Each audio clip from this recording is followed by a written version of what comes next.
It's the United States of America. Why are you hurting people? If you want to go kill and hurt people, go to Iraq. Why y'all doing this to people? Y'all walk around in riot gear like this is a war. I saw them beating people, people that had nothing to do with anything, just grabbing people out the crowd. There's no honor in that. My mom, my father, everybody has served in Iraq, Afghanistan. Well, I did 14 months in Iraq. My father was in Afghanistan. My mother did a year in Iraq. We fought for this country. I don't come home. I'm in New York City. I am from New York City, and these cops are hurting people that I fought to protect. There's no reason for this. There's no honor in hurting unarmed civilians, and I won't let it happen. Have a good night. Yeah! I served with Kilo Company, 3rd Battalion, 8th Marines as an automatic machine gunner. There's a term, once a Marine, always a Marine. But there's also the term, eat the apple, F the core. I don't work for you no more. What sort of training did you have as a Marine? I mean, were you given cultural awareness? This Republican-Democrat thing, all the world is a stage. Obama is a puppet. He reads the script, he's a teleprompter reader, that's his official job, he doesn't make any decisions. Strings? The powers that be that have the majority of power in this world are those that control the financial system. The financial crisis engineered by these same criminals who are the ultimate fraudsters of the world. The Federal Reserve, the European Central Bank, those are the real string pullers, that's real power. War is out of control, and those who are destroying this world by fraud and deception is what's out of control.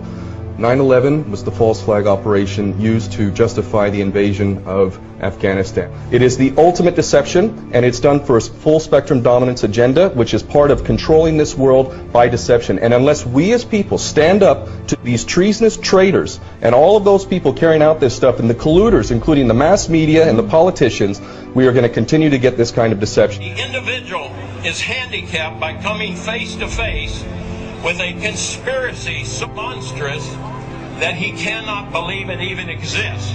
And that's the problem we have today. This conspiracy is so monstrous, so demonic, that we tell people about it and they say, you're crazy, this is America, it can't happen here. We have all the evidence needed to prove to anybody, if they'll just look at the evidence, that 9/11 was an inside job.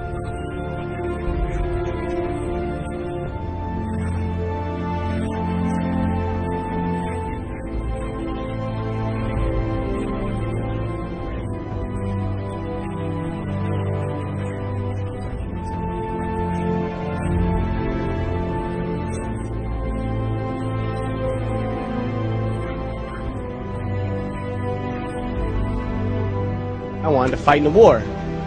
I joined up, month out of training, I arrived in Baghdad, Iraq. We believed 9/11 was a lie. This is in 04. Every sort of searcher believed 9/11 was a lie. We thought the people would expose the lie, know the war's a lie, and bring us home. I'm outraged at what is going on. Again, they're using this idea of patriotism and honor. That's bullshit. This war is not about honor. This war is about profiteering. This war is about money. We're nothing but pawns being used for their political agendas. We need to wake up, and these politicians need to stop playing with the citizens' emotions and trying to give them this emotional high and patriotism. Let's speak reality. We need to wake up America. What you see with people is that they're desperate to hear what they want to hear. For people to say, oh no, these conspiracy theorists, they're all crazy, they're all paranoid, it's not really going on, it's ridiculous, and this is done to protect you, this is done for you, we're the government, this is why we're doing it, watch the telly, there's a game on it, and you'll be fine, and we're just going to build another concentration camp, okay? See you later. Take you to the FEMA camps being built by Halliburton right now to house 50 million Americans. They're building enough concentration camps in America. If we don't act now, we're going to lose all our rights. I served my country. I got an honorable discharge from the Army, and I swore an oath to protect the country from all enemies, foreign, domestic. Now, these people that are operating in our government right now are criminals. Whatever you hear on TV isn't what the reality is. You are losing your rights as we speak. You got H.R. 2749, which is a Food Safety Act. and this affects the entire country. They can stop all forms of transportation in and out of the state. They can destroy vehicles. They can declare martial law, and they can shut restaurants down. They can shut down supermarkets. And that's why they put all these hot button issues out there to distract people, so they argue amongst themselves, like race and abortion and terrorism and healthcare and God only knows what else. They got you all distracted, arguing amongst each other while they're all fucking robbing us. And people don't know. I talked to people today, they didn't even know what martial law was. They're like, what's that? And when I told them, they couldn't believe it. I mean, people have to wake up. And it's unfortunate, but we're at a point right now that if people don't wake up, they're going to lose everything that they fought for. That's where we fell off. We were out watching football or basketball or baseball or going on the beach or talking on the internet or texting each other, whatever the case may be. The last nail is being driven into the coffin of the American Republic, yet Congress remains in total denial as our liberties are rapidly fading before our eyes. The process is propelled by unwarranted fear and ignorance as to the true meaning of liberty. It is driven by economic myths. Who would have ever thought that the current generation and Congress would stand idly by and watch such a rapid disintegration of the American Republic, which is equivalent to granting dictatorial powers to the president.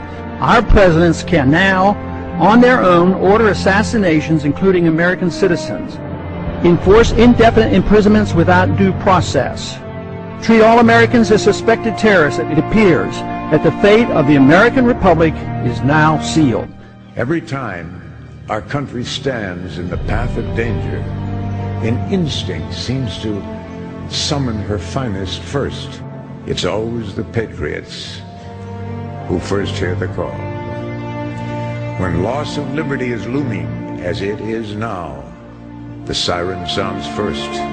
When ordinary hands can possess such an extraordinary instrument, that symbolizes the full measure of human dignity and liberty.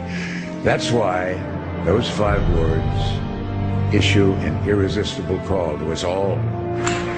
So as we set out this year to defeat the divisive forces that would take freedom away, I want to say those fighting words for everyone within the sound of my voice to hear and to heed. From my cold, dead hands,